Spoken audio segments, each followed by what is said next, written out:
استني طمني ابوك شوف الطريق. والله صعب عبد الرزاق، دير بالك عبد الرزاق، ما كان طريق هيك يا اخي. هلا بدنا ننزل جوا الارض مشان نوصل للنبعه. راح ننزل تقريبا شيء 150 متر جوا القاع. يا بسم الله.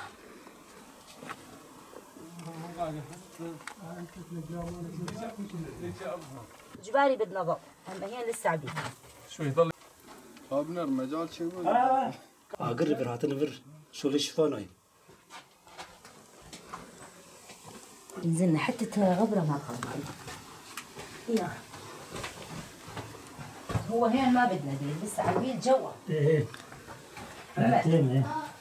سبحان الله. كانوا مغارة الخالوتيين صبي. جبل.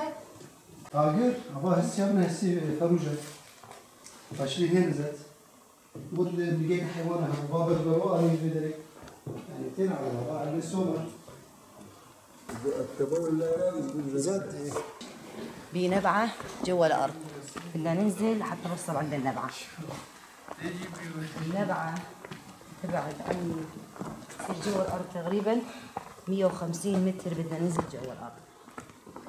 سبحان الله. جبل، لا جبل جوا الأرض، جوا القاع جبل.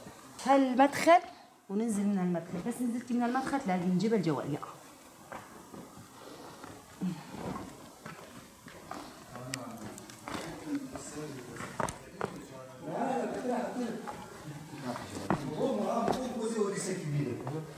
كامل كامل قبل النضال ايش حطيه؟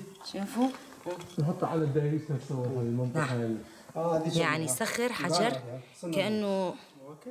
كأنه بركاني مثل الصخر اللي يصير عند البراكين. شوي فيه حطيته.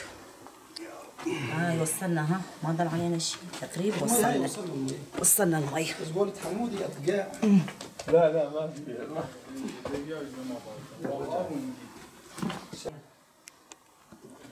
ايمن بكل العالم معروف انه الجبل يصير فوق الارض.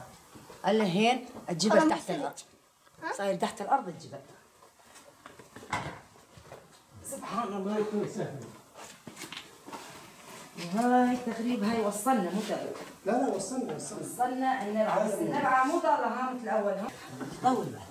يعني لحد الان مصدر النبعة مجهول، ما حدا يعرف من وين مصدر النبعة. كان يجي ما حدا يعرف.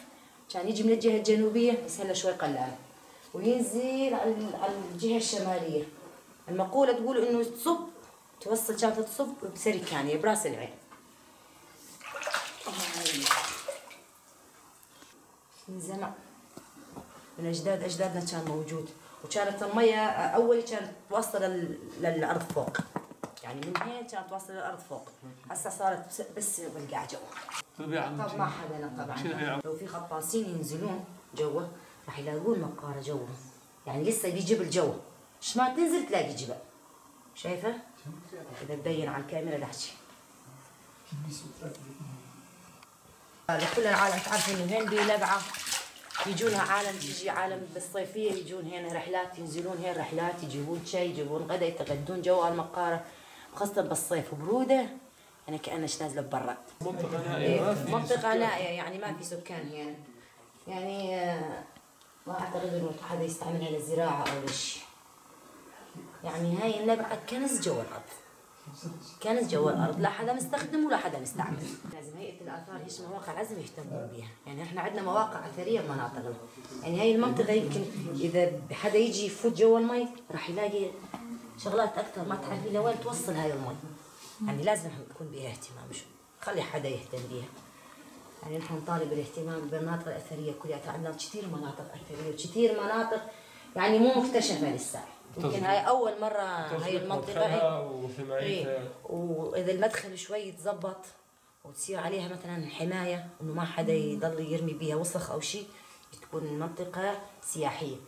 يعني شوفي هاي المقاره لو يجونا سواح او يجونا اجانب يعني بدهم ينجنون عليها. الرواية القديمة يقولوا انه براعي غنم عنده عصاته منيشنة يعني عارفها. قال وقعت مني هين بهاي النبعة. طبعا هاي من حكي اجدادنا قديم انه وقعت مني بهاي النبعة. قال لقوها براس العين. مو نبع جارية لا.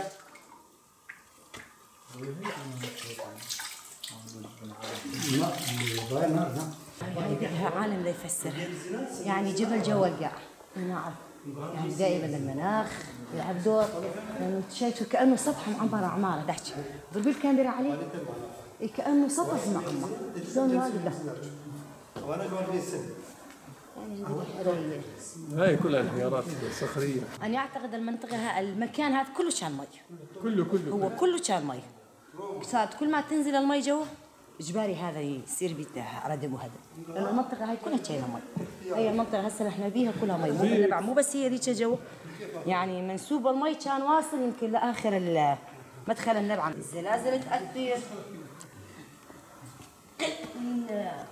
نزول المياه الجوفيه ياثر، يعني المياه الجوفيه دائما لما تنزل يصير ردم. لا اغلب الوديان هي تنزل بجور هيك مياه الفيضانات. عفوا نحن الان بالمغاربه.